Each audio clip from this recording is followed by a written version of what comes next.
Wire வலிச்சு நிக்க அவ வந்து மோட்ல கையத்தை போடுதா. கைத்த போடுறத எதுக்கு? எதுக்கு? இல்லன்னு அதுக்கு பேரு பாச்ச கயிறு. பாச்ச கயிறு. அந்த கயத்தை போட்டு ஆமா அந்த முக்காலில இருந்து அந்த கயத்தை பிடிச்சு அங்கிட்டு இங்கிட்டும் நடந்தாலும் வேணா ஆமா அந்த கயிறை பிடியில பிரசவ வழி அந்த கயிறு வழியா மோட்டுக்கு போயிருமா. ஓ மோட்டுக்கு அந்த வழி போயிரும்.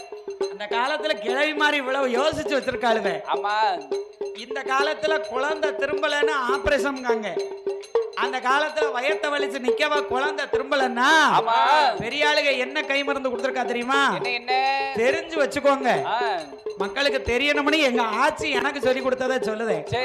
வீட்டுல சோறு பழைய சோறு இருந்தா நீ தண்ணி ஊத்தி போடுதோம்ல, இந்த நீ தண்ணியில 2 கிளாஸ் எடுத்து சரி ஒரு தாளிகை சட்டியில ஊத்தி அடுப்புல நகை சூடேத்தணும். ஆமா 2 மிளகு ஆமா ஒரு 5-6 மிளகா அள்ளி சரி அரக்க பறக்க இடிச்சு அந்த சுடு தண்ணியில போட்டு கொதிக்க வச்சு குடிக்க கொடுக்கணும். வயறு வலிச்சு நிக்கவளுக்கு இந்த மிளகோட காரமும் சரி இந்த சுடு தண்ணியோட சூடும் போய் வயத்துக்குள்ள போய் குழந்தை உச்சியில பட்டுச்சுன்னா பிள்ளை காலை உதஞ்சு திரும்பிரும்.